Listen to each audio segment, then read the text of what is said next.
สวัสดีครับลุงรวยลุงรวยแม่น้องท็อปจากแม่อาจครับผมกินข้าวจ้าทุกท่านบ่ได้ทักทายเด้อที่เขาแช่กำลังทานข้าวอยู่ไม่เป็นไรทักทายรวมรอบห้องเทื่อเดียวผมก็เอาแบบนั้นเด้ทักทายรวมตัวห้องบาทเดียวเลยเอ้ย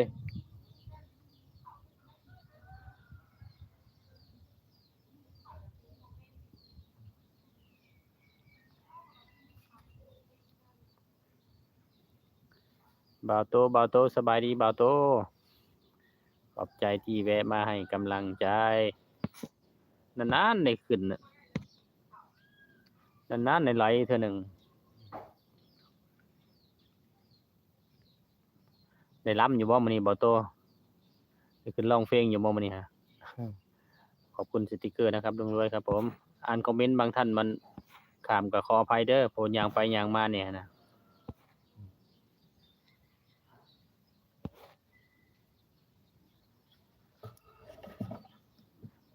อันนี้นั่งอยู่หลังบ้านอันนี้ฝนตกมื้อเช้าเด้เนาะน้ำหนองยังบ่เต็มซ้ำแม่อาจเด้เพราะว่านั้นดินมันยังบ่อิ่มน้ำนี่เนาะมันก็ซึมลงแหน่ขึ้นแล้วลงแล้วว่าซั่นหาน้ำบักนาวมาดื่มรองคอไว้เด้อยันคอแหบร้องเพลงหลายน่ะคือคืออันนี้ร้องเพลงบ่เป็นร้องบ่เก่งบ่ได้ร้องแหละบ่าวโตสวัสดีค่ะจากแม่ภูภูครับผมพีพีกับบ่าวโตสวัสดีค่ะว่าอากมารักษาลูกคอไว้เด้อคอแหบเป็นหวัดแล้วห่วยบ่ได้ร้องเพลงเด้แม่แหมวกับคุณลุงรวยพาเที่ยวสวัสดีลุงรวยลงอันน่ะต้องคลิปยาวอยู่บ่เห็นแต่ช็อตช่วงหนึ่งวางหลังๆเห็นแต่ช็อตเห็นช็อตลุงรวยมันเด้งมาให้อยู่อันนี้ฟ้าหลังฝนบ่นี่เพิ่นเอิ้นว่าเนาะต้นไม้ก็เขียวทุ่มอยู่อากาศก็เย็นๆแม่ปูพี่วีจากบ่าวโตทักทายขอบคุณสติกเกอร์ครับพี่จิราพรครับผมข้าวแช่พี่ข้าวแช่บ่าวโตทักทายพี่ข้าวแช่กินข้าวอยู่บ่สะดวกทักทายเราทักทายรวมมันเทื่อเดียวจบทานข้าวอยู่กินข้าวเช้าติบ่หรือว่าอะไรทางนี้ฮะก็อันใกล้สิค่ำแล้ว16 นาฬิกาแล้วช่วงนี้4โมงแลงอันนี้หลังบ้านผมเลยเนี่ยผมบ้านมันหัวติดกับอันดินคนอื่นน่ะนะหลังบ้านส่วนมากเขาจะเอาเครื่องอันนั้นนี่มาเก็บมาปาไว้มันก็หกแน่ต้นไม้ต้นหญ้าเพราะเขามักปลูกต้นไม้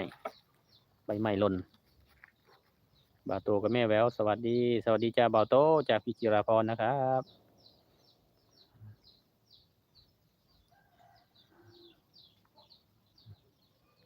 หวยไก่ตีกันนี่บูฮานเพิ่นว่าพี่น้องสิมายามบ่นี่เนาะเพราะว่าบ่เห็นต้นชมพู่บัง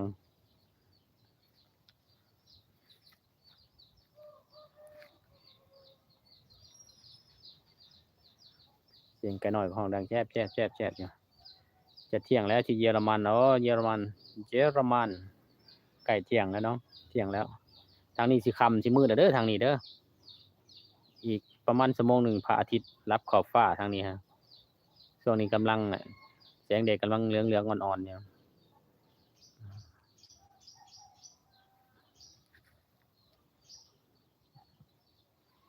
หมุนไปหมุนมาซ้ำนี้หม้องเก่านี่เนาะเบิ่งกันทางนี้แหละสบายตาแหน่แล้วน้ำกระเพื่อมนี่ปลาอันนั้นปลามันถูกน้ำฝนใหม่มันเลยขึ้นมาแคมฝั่งนี่สิขึ้นมาไข่มาหยังนี่บ่จัก11:41 นาทีทางโน้นนะอืมเวลาก็ห่างกันเยอะเนาะพี่เนาะห่างกันหลายอยู่